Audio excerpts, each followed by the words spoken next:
करता है, भगवान की सेवा करता है, उसके सारे कार्यकलाप दिव्य होते हैं। वो जो भी कार्य करता है वो भगवान की सेवा के निमित्त ही करता है। तो भगवान जो कि आनंद के परम स्रोत हैं और वो भक्त को भी पूर्ण आनंद प्रदान करते हैं, क्योंकि उसके सामने एक लक्ष्य होता है कि भगवान की सेवा करनी है। वो हर समय भगवान के भजन में, भक्ति में, उनके चिंतन में सदा मग्न रहता है। और जो अभक्त होता है वो कभी भी शांत नहीं रहता, उसका मन सदा अस्थिर रहता है, उसका मन हमेशा अशांत रहता है।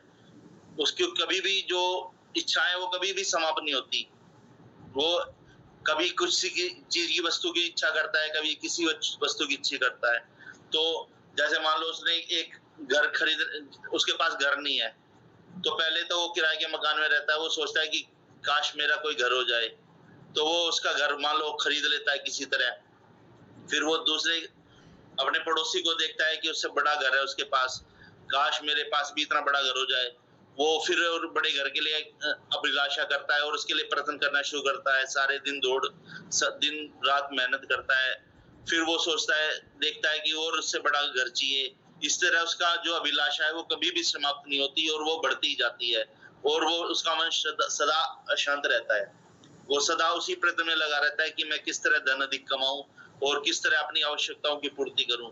लेकिन जो भक्त होता है वो सदा भगवान कृष्ण की ही प्रसन्नता के लिए हर कार्य करता है, क्योंकि उसके सामने लक्ष्य होता है कि भगवान श्री कृष्ण की सेवा करनी है।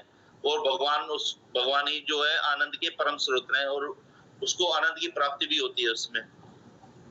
तो यहाँ यही बताया गया कि कृष्ण भावनामृत जो है वो भक्त को उसकी चंचलता को दूर करता है। लेकिन जो अस्थिर मन वाला व्यक्ति होता है, जो हम देखते हैं आजकल के युग समय में, हर कोई किसी ना किसी कार्य में भागदौड़ में लगा हुआ है और कोई वस्तु स्थायी नहीं है। कोई वस्तु जैसे समाप्त हो जाती है, उसका नाश हो जाता है, तो वो दुखी हो जाता है। लेकिन भगवान की जो भक्ति है वो कभी भी समाप्त नहीं होती। भगवान कहते हैं जहां तुम भक्ति को छोड़ोगे, अगला जन्म तुम्हें उसको आगे से शुरू करने को मिलेगा। तो भक्ति कि जब वो सुनता है इस तरह की बातें एक भक्त, तो वो उसका मन सदा शांत रहता है, सुखी रहता है। और भगवान ने तो कहा है कि भक्त की कभी भी विनाश नहीं होता। अर्जुन से कहा है कि अर्जुन तुम घोषणा कर दो कि एक भक्त का कभी भी विनाश नहीं होता। तो जब वो सुनता है इस तरह की बातों को और आत्मसात करता है अपने जीवन में, तो उसका मन और भी ज्यादा शांत हो जाता है और सुखी रहता है। उसके जीवन में यदि कोई कठिनाई आती है, कोई दुख आता है, तो ये सोचता है कि हो सकता है इससे बड़ा दुख मेरी जिंदगी में आ सकता था, इससे बड़े रोग मेरे जीवन में आ सकता था, लेकिन भगवान ने मेरे को थोड़ा कम करके दिया है, जिससे वो उसको भी खुशी खुशी सहन कर लेता है। तो इस तरह से एक भक्त जो है वो सदा अपने मन में ही शांत रहता है और वो हमेशा कभी भी दुखी नहीं होता। हरे कृष्णा। हरे कृष्णा। हरकेश माता जी।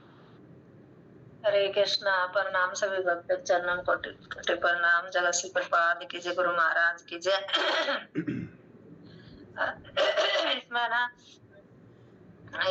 ये शांति की कोई संभावना नहीं है। जो कृष्ण भावना भावित नहीं है उस मनुष्य के जीवन में कोई शांति की भावना ही नहीं है, क्योंकि उसका ये दृढ़ निश्चय नहीं रहता, एक पर विश्वास नहीं रहता कि वो कि जैसे कि बताया जाता है ना कि एक वृक्ष है, उसके जड़ में हम पानी देंगे तो सारा पेड़ हरा भरा हो जाएगा। पर वे व्यक्ति ऐसे दही देवता की पूजा करते हैं, यहाँ ये दही देवता मिल गए, यहाँ से मन्नत मान ली, आगे गए तो और दही देवता मिल गए, वहां से उसकी मन्नत मान ली, उसकी कामना पूरी नहीं हुई, तो उनका मतलब दृढ़ निश्चय नहीं रहता उनका मन।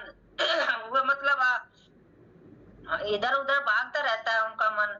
और जो इसमें 5वां अध्याय का जो ये श्लोक ऐड किया है, अब जो भोक्ता राम यज्ञ तस्वाम सर्वे लोक महेश्वरा ही सुहृदम सर्वे भूतानाम अज्ञातवा माम शांति मिर्छति। अगर मुझे संसत योगों का तपस्या या परम भोक्ता, मुझे ही सारी मतलब संसत योगों सारे यज्ञ कर ले, तपस्या कर ले, पर उस सब का मैं ही भोगता हूँ। और संसत लोगों का देवता का परमेश्वर एवं संसद जीवों का उपकारी भी मैं ही हूँ। और एवं हितैषी बनकर मेरे भावना से पूर्ण पुरुष भौतिक दुखों से शांति लाभ करता है। अब जैसे कि अब भगवान कृष्ण अर्जुन से कह रहा है कि मैंने सारी गीता का सार सुना दिया है आपको, और अभी आपका मन मतलब आपका मन शांत हुआ कि नहीं हुआ, कि मैंने आपका मन विचलित था कि मैं अपने चाहता था वो है, ये मेरे गुरु है, मैं इनको नहीं मारूं, इनको नहीं वो करूं। मैंने अब सारी गीता का सार सुना दिया है, अब आपका मोह दूर हो गया होगा। भगवान श्री कृष्ण अर्जुन से कह रहे हैं, तो भगवान कहते हैं हो गया, तो अर्जुन कहते हैं कि क्योंकि अर्जुन उसका मित्र भी है, सखा भी है, तो भगवान के यही है। जैसे प्रभु जी ने बताया, कोई माता अपने बेटे के रूप में उसको पूजा करती है, कोई भाई के रूप में पूजती है, कोई पति के रूप में पूजती है, कोई अपने सखा के रूप में, कोई मित्र के रूप में। मतलब भगवान का कितना रूप है, भगवान उसी में जिस भाव से उसको पूजते हैं ना, भगवान उसी में विस्तार कर लेते हैं अपना, और उसी में ही मतलब उसको सारी वो देते हैं।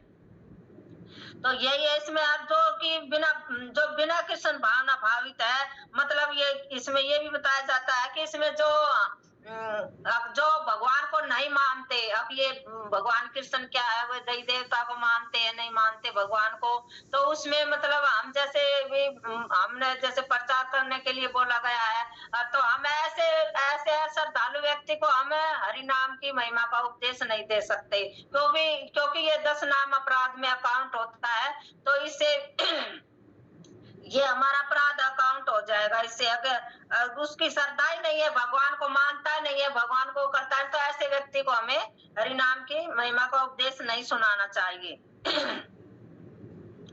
और इसमें जो मतलब शिखर शांति जो है वो है ब्रह्मभूत प्रसन्न आत्मा जन सोचती न कर संति सम सर्वस्व भूतेश मद भक्ति में लभे पराम। अब जो इस प्रकार जो दिव्य पद, जो कृष्ण भावना भावित व्यक्ति है, वे मतलब ऐसी मतलब दिव्य पद पर स्थिति है जिनकी, वे तुरंत ही मतलब परम ब्रह्मा का अनुभव करता है, और वह पूर्णतया ही प्रसन्न हो जाता है, और न ही कभी शोक करता है, न किसी वस्तु की कामना करता है। वह प्रत्येक जीव पर ही स्वभाव रखता है। उस अवस्था में ही मेरी शुद्ध भक्ति का प्राप्त करता है वो। अब मेरी शुद्ध भक्ति को वही प्राप्त करता है जिसकी कोई कामना नहीं है।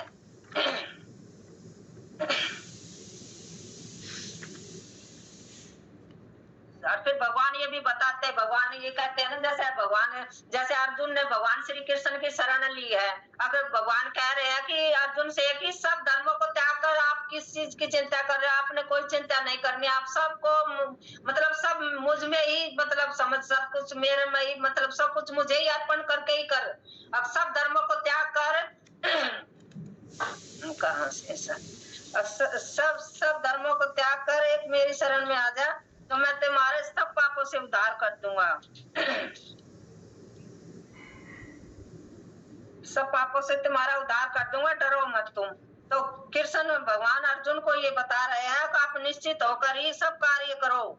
अब जो संबंध न रखकर आप अपना अंत कृष्ण से ही संबंध रखो, और किसी से संबंध मत रखो अपने, और वह निश्चय ही सदा ही सुखी और शांति रहेगा। अब उसके वह सदा ही सुखी और अशांत जो रहता है मनुष्य, भले ही वह जीवन में शांति तथा आध्यात्मिक उन्नति का ही कितना ही दिखाव कर ले, जो ऐसा व्यक्ति है जो कि मतलब अपने जो बताया ना मैंने अभी विश्वास नहीं रखता, वो मतलब कितना ही दिखाया कर ले ढोंगी। अब जैसे ये आजकल के गुरु बने बैठे हैं, भक्ति करते हैं कई देवता की, ये तो ऐसा ही है इसमें, मतलब कि जो वे पूजा तो करते हैं, परंतु वे मतलब पता नहीं कितने साल लग जाएंगे। भगवान कहते हैं कि वे देवी देवता की भी पूजा करते हैं, तो वो भी मेरी पूजा है, परंतु उनको समय लगेगा, क्योंकि हम डायरेक्ट पूजा करते हैं भगवान कृष्ण की, हम सीधे जाएंगे। जैसे हमें नजफगढ़ की बस में बैठना तो हम सीधे जाएंगे, और जो नजफगढ़ की बस है वो जाएगी पंडवाड़ा आसन पर होकर ऐसे आएगी घूम के, तो उसको मतलब ही घना समय लगेगा जो पूजा पाठ वो देवी देवता की करते हैं। तो ये दिखावा न करे, कृष्ण भावना स्वयं प्रकट होने वाली शांति अथवा उसकी ही प्राप्ति कृष्ण से संबंध से ही हो सकती है। अब उसको शांति कृष्ण वाले भगत कैसे होते हैं, ऐसे ही होते हैं। उनके मन में जो सुबह से शाम तक ही भगवान का ही चिंतन रहता है, तो उसके मन में शांति है। चाहे कुछ भी हो, अगर एक दिन भी उसकी मंगल आरती छूट गई, कथा कोई करने को वहां इस सेंटर में ना जा पाया, तो उसके मन में मतलब शांति सी नहीं रहती। अब मैं वहां ना जा पाई, आज मेरी आरती मंगल आरती में न उठ पाई मैं, तो उसको एक चिंता सी लगी रहती है, क्योंकि उसको शांति नहीं मिलती। जब लोग भगवान श्री कृष्ण की वो प्रेम पूर्वक भक्ति या उसकी सेवा न कर ले, इसने उसको मन को शांति नहीं मिलती। हरे कृष्णा। प्रभु जी प्रणाम। हरे कृष्णा माता जी, धन्यवाद माता जी। हरे कृष्णा कृष्णा माता जी।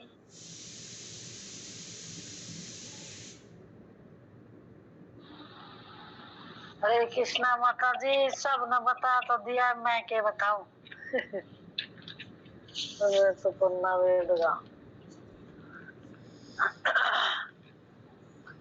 जो कुछ उससे अलग बता दो माता जी, बता तो दिया, उससे अलग कुछ बता दो। उसका अलग क्या बताओ माता जी, मेरे कहना तो कुछ अलग है नहीं। ये बस भगवान की भक्ति में इसी तरह रहना है। मन की शांति भगवान के भक्ति में ही है। अगर मन शांत रखना है तो भगवान की भक्ति करनी है हमने, और जब भी मन शांत रहेगा, नहीं तो ये मन इतना चंचल है, ये ऐसे ही इधर उधर डोलता रहता है। हम जब करने बैठते हैं तब भी मन एक जगह नहीं टिकता। खूब मन लगाने की कोशिश करते हैं, फिर भी थोड़ी देर लगेगा, फिर अचानक देना कहीं ना कहीं पहुंच जाएगा। तो ये मन इतना चंचल है, तो ये भगवान की भक्ति में लगाएंगे जब ये धीरे धीरे वो होगा। जब भी हम शांति संभव भी जब भी है, जब भगवान की भक्ति की संभावना भावित होंगे, जब भी संभव है ये सारी चीज। और नहीं तो शांति में नहीं घूमते रहेंगे भौतिक संसार में। और जो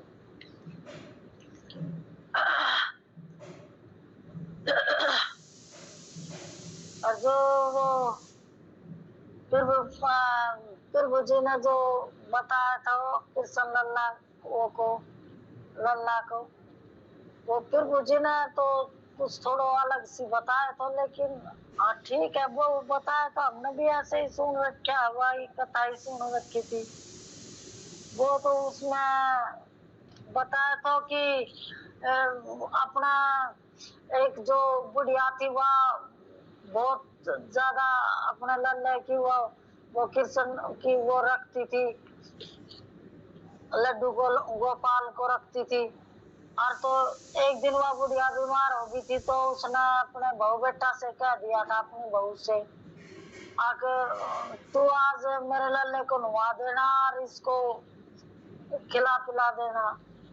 जब बहू ने, मतलब कि बहू इन चीजों में खुश नहीं थी कि जैसे वो करती है, उसने बस ऐसे ही थोड़ा अशांति से और ऐसे सोचा कि ये काम भी मेरा तो दे दिया, और मेरे पास के घर का काम कम है क्या। तो वो ऐसे ही माथा सा मार के ना थोड़ा सा वो करने लगी, तो वो नुआने लगी, तो उसके हाथ से वो लल्ला गिर गया, उसका वो लड्डू गोपाल गिर गया। तो वो बुढ़िया बहुत जोर जोर से चिल्लाने लग गई, हाय मेरे लल्ले को चोट लग गई, हाय मेरे लल्ले को चोट लग गई। और तो और बस बीमार थी, फिर भी चारपाई से उठकर भाग ली, मेरे लल्ला को कहाँ लगी, मेरे लल्ला को कहाँ लगी, मेरे लल्ला को डॉक्टर को बुलाओ, मेरे लल्ला को चोट लगी। और वह बहू बेटा दोनों परेशान हो गया। बुढ़िया ने इतना जोर से रोला मचा दिया कि सब इकट्ठे कर दिए, इतने रोला मचा के आड़ोसी पड़ोसी सब आ गए। क्या होगा कि मेरे लल्ला को मार दिया, गिरा दिया, मेरे लल्ला को बहुत चोट लग गई, डॉक्टर को बुलाओ। अब वो ज्यादा परेशान होगा उसका बेटा, फिर उसका बेटा ने सोचा कि ये तो नहीं मानेगी माँ, तो अब वो चला गया डॉक्टर के पास। डॉक्टर से बोला ऐसे ऐसे बात है, और मेरी माँ वो लड्डू गोपाल की वो करती है सेवा पानी, और तो अब वो गिर गया, वो नुआ रही थी मेरी पत्नी को, इसलिए अब आप चलो माता जी को कुछ समझाया और मेरी माँ को। अब डॉक्टर आए, बोले फिर रोना मचाने लगी। अब देखो डॉक्टर मेरे लल्ला को गिरा दिया, बहुत ज्यादा चोट लग गई और रो रही है इतनी जोर जोर से। और फिर वो बोला कि नहीं ऐसा कुछ नहीं है, इसको चोट नहीं लगती, ये ऐसे बने हुए हैं तो इनको चोट नहीं लगती। कि नहीं मेरे लल्ला को चोट लगी, आप देखो वो लगा कर देखो, चेक करो। तो वो कान में वो लगा कर देख कर चेक करता है वो डॉक्टर, तो वो उसके जो हृदय पे रखता है तो वो हृदय में एकदम धड़कन आ जाती है। और जो धड़कन आ जाती है तो डॉक्टर भी एकदम चकित हो जाता है कि ये क्या हुआ, इसके अंदर ही ये पत्थर की मूर्ति है और इसके अंदर धड़कन आ गई। तो ये कि जब उसने कहा कि हाँ भगवान है और ये सही रो रही है, कि जब सबने जो भी आड़ोस पड़ोसी थे सभी थे, सबके सामने ही डॉक्टर ने बताया कि हाँ इसके अंदर तो धड़कन आ गई और धड़कन है, ये भगवान के अंदर धड़कन धड़क रही है। जब सबने ये स्वीकार किया कि हाँ भगवान भी है और भगवान के अंदर भी धड़कन है और वह बुढ़िया सही रोड़ा मचा रही थी, जब वो डॉक्टर ने भी माना और सबने माना, तो यही है थोड़ी सी माना थोड़ी सी अलग सी बताइए प्रभु जी। तो ये माता जी, अगर भगवान को वो कहते हैं ना, अगर पूछते देव कोई भी है पूछोगे तो देव है ना, तो का ले है, वो मतलब है कि हम अगर पूछेंगे तो भगवान है और नहीं तो ये भौतिक जैसे वो कहते हैं निर्वेशवादी कहते हैं भगवान तो निराकार है, भगवान नहीं है, भगवान के हाथ पैर नहीं है। तो ये ऐसा समझेंगे तो भगवान नहीं है, नहीं तो भगवान तो है ही। अगर भगवान नहीं होते जन्म मृत्यु का चक्कर सुख दुख ये हमें कैसे अनुभव होता, भगवान है जब तो होता है। तो ये है कि हम जब भगवान की संभावना भावित होंगे, भगवान का चिंतन 24 घंटा रखेंगे, भगवान का ये ही रहेगा, भगवान का भोग लगाना भी है, भोग बनाना भी है, करना है, भगवान की सेवा वो करनी है। तो ये उसी में हमारा दिल शांत रहेगा और हम और ये आलतू फालतू चीजों पर हमारा दिमाग भी नहीं जाएगा। बस भगवान के चिंतन में रहेंगे तो हमारा दिल मन और दिमाग दोनों ही शांत रहेगा। तो ये है कि जब भगवान, इसीलिए जब इसी में ही है, इसी को जब ही कृष्ण संबंध में ही हो सकती है, जब ही हम कृष्ण भावना से संबंध होंगे, जब भगवान की भक्ति में लगेंगे। हरे कृष्णा माता जी, और मोना तो इतना कुछ ना आवे। हरे कृष्णा माता जी, धन्यवाद।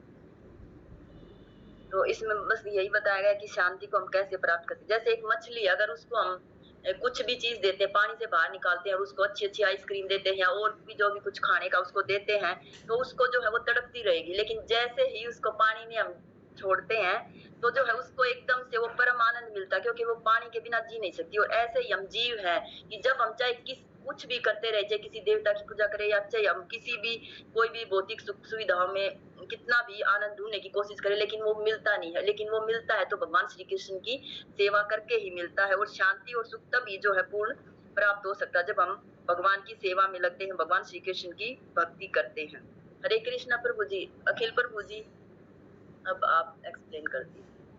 हरे कृष्णा प्रभु जी, धन्यवाद प्रणाम, सभी भक्तों के चरणों में धन्यवाद प्रणाम। प्रभु जी ने तो इतने अच्छे से इस श्लोक को एक्सप्लेन कर दिया कि इसमें कुछ ऐड करने लायक बचता ही नहीं है। इतने सारे एग्जांपल्स प्रभु जी ने दिए, मतलब इससे पता लगता है कितना एक्सपीरियंस प्रभु जी को है। और विद एग्जांपल जब प्रभु जी एक्सप्लेन करते हैं ना तो चीजें अच्छे से क्लियर होती हैं। मतलब इस श्लोक के बारे में हम सोच नहीं सकते कि इतना कुछ बताया जा सकता है इसमें। तो थोड़ा सा बस मैं उन्हीं चीजों को बांधूंगा, मतलब जो प्रभु जी ने बताई, आप सबने बताई, उन्हीं चीजों को थोड़ा सा बता पाऊंगा। अदरवाइज तो प्रभु जी ने कुछ नहीं छोड़ा इसमें। अब देखिए, जैसे 64वें श्लोक में भगवान ने बताना शुरू करा था, क्योंकि अर्जुन ने पूछा था स्थित प्रज्ञ जो है अपनी इंद्रियों को कैसे अपने विषयों में लगाते हैं। तो अब उसी चीज को भगवान ने 64वें में जैसे बताया सिंपल कि भाई जो व्यक्ति राग और द्वेष से मुक्त होकर के इंद्रियों को संयम में रखता है वो भगवान की कृपा प्राप्त कर सकता है, यानी कि वो स्थित प्रज्ञ बन सकता है। फिर दूसरे श्लोक में भगवान ने 65 में बोल दिया कि भाई जो इस तरह से इंद्रियों को अपने जो है राग और विराग से मुक्त रखेगा और अपनी इंद्रियों को संयम में रखेगा, तो उसके जीवन के तीनों तरह के जो ताप हैं, सारे जो दुख हैं उसके जीवन के, वो सब खत्म हो जाएंगे और उसकी बुद्धि कैसी हो जाएगी, स्थिर हो जाएगी, अर्थात वो स्थिर प्रज्ञता के आसन पर आ जाएगा। अब यहाँ पर क्योंकि भगवान देखिए बहुत वाक चातुर हैं, भगवान इतने बुद्धिमान है ना, क्योंकि भगवान के अंदर तो 6 के 6 ऐश्वर्य पूर्ण रूप से हैं, तो भगवान की वाक चातुर्यता देखिए, भगवान क्या कर रहे हैं, यहाँ पर अपने बोलने की शैली को थोड़ा बदल रहे हैं, है ना, बोलने की शैली बदल रहे हैं। अभी तक भगवान कह रहे थे कि ऐसा करो तो ये मिलेगा, ऐसा करो तो ये मिलेगा, ऐसा करोगे तो ये मिलेगा, है ना। जैसे होता है ना, कई बार हम अपने बच्चों को बोलते हैं कि बच्चों पढ़ लो, बच्चों पढ़ लो, बच्चों समय खराब मत करो, है ना, पढ़ लो कुछ बन जाओगे, है ना। लेकिन फिर क्या है, वो सुनता नहीं है, तो हम कई बार क्या कहते हैं, नहीं पढ़ोगे तो कुछ नहीं मिलेगा, अच्छी नौकरी नहीं मिलेगी, जीवन में कुछ नहीं कर पाओगे, लोग तुम्हारी जो है मीन्स तुम्हारी बुराई करेंगे, है ना। तो कई बार सकारात्मक बोलने से नहीं प्रभाव पड़ता है, नकारात्मक बोलने से प्रभाव पड़ता है। तो इसी तरह से भगवान यहाँ पर क्या कह रहे हैं कि जो व्यक्ति कृष्ण भावनामृत से संबंधित नहीं है, उसके पास क्या नहीं है, उसके पास उसकी बुद्धि दिव्य नहीं होगी, यानी कि उसको दिव्य ज्ञान नहीं मिलेगा, उसका मन स्थिर नहीं होगा, उसके मन में शांति नहीं आएगी और वो क्या है, सुख प्राप्त नहीं करेगा। तो ये जो बात होती है पिंच कर जाती है कई बार। तो भगवान इसीलिए नकारात्मक बता रहे हैं कि जिसको कृष्ण भावनामृत नहीं होगी, जिसके पास, उसके पास ये सारी चीजें नहीं होगी, यानी कि सुख भी नहीं होगा, क्योंकि हर व्यक्ति का जो अंतिम लक्ष्य क्या है, सुख प्राप्ति का है, हर व्यक्ति सुख ढूंढ रहा है। और हम भी क्या कर रहे हैं, इस दुखालय में क्या है, हम भी सुख को ढूंढ रहे हैं। और यहाँ पर आकर के सुख ढूंढना बिल्कुल वैसे ही है जैसे रेगिस्तान में हम क्या करते हैं, पानी को ढूंढ रहे हैं, है ना। जैसे रेगिस्तान में हम जाते हैं ना, हम देखते हैं कि हर जगह हमें पानी पानी दिखाई देता है, क्यों, क्योंकि वहां पर क्या है, उसकी इच्छा क्या है, पानी की इच्छा है उसकी। तो यहाँ पर क्या है, हम आए ही किस लिए, सुख ढूंढने के लिए। तो यहाँ पर आकर के भी हम क्या कर रहे हैं, हर जगह पे सुख ढूंढ रहे हैं, सुख ढूंढ रहे हैं, सुख ढूंढ रहे हैं, जबकि यहाँ पर सुख है, सुख वास्तव में है नहीं। तो सुख मिलेगा कहाँ, है ना। तो सुख मिलेगा कैसे, अब इस श्लोक को उल्टा कर दीजिए, सुख कैसे मिलेगा, उल्टा चलिए इसमें, सुख कैसे मिल सकता है, जिसका मन शांत होगा, ठीक है। मन शांत किसका होगा, जिसका मन स्थिर होगा, और मन स्थिर किसका होगा, जिसकी बुद्धि दिव्य होगी, ठीक है, उसको सुख प्राप्त हो सकता है। और दिव्य ज्ञान किसके पास होगा, जो भगवान को फॉलो करेगा, यानी भगवान की बातों को मानेगा। तो भगवान ने बोला कि देखो सुख कहीं पर नहीं है, सुख कहां पर है, केवल कृष्ण भावनामृत में। क्योंकि 5वें अध्याय के 9वें श्लोक में सीधा सीधा कहा गया है, भोक्तारम यज्ञ तपसाम सर्वलोक महेश्वरम, मैं क्या हूं, भोक्ता हूं, मैं ही भोक्ता हूं, आप भोक्ता नहीं हो। आप सुख ढूंढने का प्रयास मत करिए, आपको सुख स्वयं मिल जाएगा जब आप मेरी शरण में आओगे, है ना। अगली लाइन में 5वें अध्याय के 9वें श्लोक में बोला सुहृदम, कि मैं क्या हूं, तुम्हारा सच्चा मित्र हूं। और हम क्या करते हैं, यहाँ पर मित्र बनाने का प्रयास करते हैं। हम सोचते हैं कि बुरे वक्त में शायद ये व्यक्ति काम आ जाएगा, हमारे परिवार वाले काम आ जाएंगे, कोई काम नहीं आता। अंत में क्या है, हमारे जीवन में अंतिम जो कार्य है, या जो हमारे सच्चे मित्र हैं, वो कौन है, भगवान कृष्ण है। लेकिन हम सोचते नहीं है, हम फिर भी क्या करते हैं, फॉल्स फ्रेंड्स, मतलब छद्म जो है दोस्त बनाते हैं, कि प्रयास करते हैं, जो वास्तव में हम असफल होते हैं, अंत में भगवान ही काम आते हैं, ठीक है। अब यहाँ पर एक बड़ी इंपॉर्टेंट लाइन आ रही है इसमें, कि जो व्यक्ति कृष्ण भावनामृत नहीं है, उसके जीवन का अंतिम लक्ष्य कुछ नहीं होता। यहाँ पर अंतिम लक्ष्य बता रहे हैं प्रभुपाद, कि हमारे जीवन का जो अंतिम लक्ष्य है ना, पहला और अंतिम एक ही है, वो क्या है, भगवान कृष्ण स्वयं है। अंतिम लक्ष्य ये क्या है हमारा, भगवान को प्राप्त करना। क्यों, क्योंकि हम आए वहीं से हैं, उन्हीं से जो है, हम जो है उन्हीं के धाम से, भगवान के सेवक थे हम, और वहां से यहाँ आए हैं, और यहाँ आना ही हमारा जो है सबसे बड़ा दुख का कारण है। तो दुख का कारण क्या है, यहाँ आना, तो यानी सुख ढूंढने के लिए क्या करना पड़ेगा, वापस कृष्ण की शरण में जाना पड़ेगा। एक और इसके अंदर बड़ी सुंदर सी लाइन आई है, कि भले ही आपके पास सब कुछ हो, भले ही आपके पास सब कुछ हो, लेकिन आप क्या है, आपकी कोई वैल्यू नहीं है अगर आपके पास कृष्ण भावनामृत नहीं है, तो, है ना। तो फॉर एग्जांपल इसको ऐसे समझ लीजिए, जैसे मान लीजिए 1 लाख रुपए हम कहीं पर लिख देते हैं, कहीं कागज पे लिख दिया 1 लाख रुपए, है ना, हमने चेक काट के दिया 1 लाख रुपए, तो 1 के आगे हमने क्या करा, 5 जीरो लगा दिए, ठीक है। अब उसमें से क्या है, अगर हम वो जो एक जो संख्या है 1 नंबर, उस 1 नंबर को हटा दें, तो उसकी वैल्यू क्या हो जाएगी, 1 लाख रुपए की, 0 हो जाएगी। तो बिल्कुल ऐसा ही है हमारे जीवन में, अगर कृष्ण है और हमारे पास कुछ भी नहीं है, हम शून्य हैं, हम सभी शून्य हैं कृष्ण के बिना, तो अगर हम सभी शून्यों को मिला दिया जाए और इनके साथ किसको खड़ा कर दिया जाए, नंबर 1 कौन, कृष्ण, अगर उनको खड़ा कर दिया जाए तो हमारी वैल्यू हो जाएगी। और वहीं दूसरी ओर अगर किसी व्यक्ति के पास सब कुछ है, सारा भौतिक ऐश्वर्य है, सब कुछ है, लेकिन उसके जीवन से नंबर 1 यानी कृष्ण को निकाल दिया जाए, तो वो क्या है, शून्य हो जाएगा।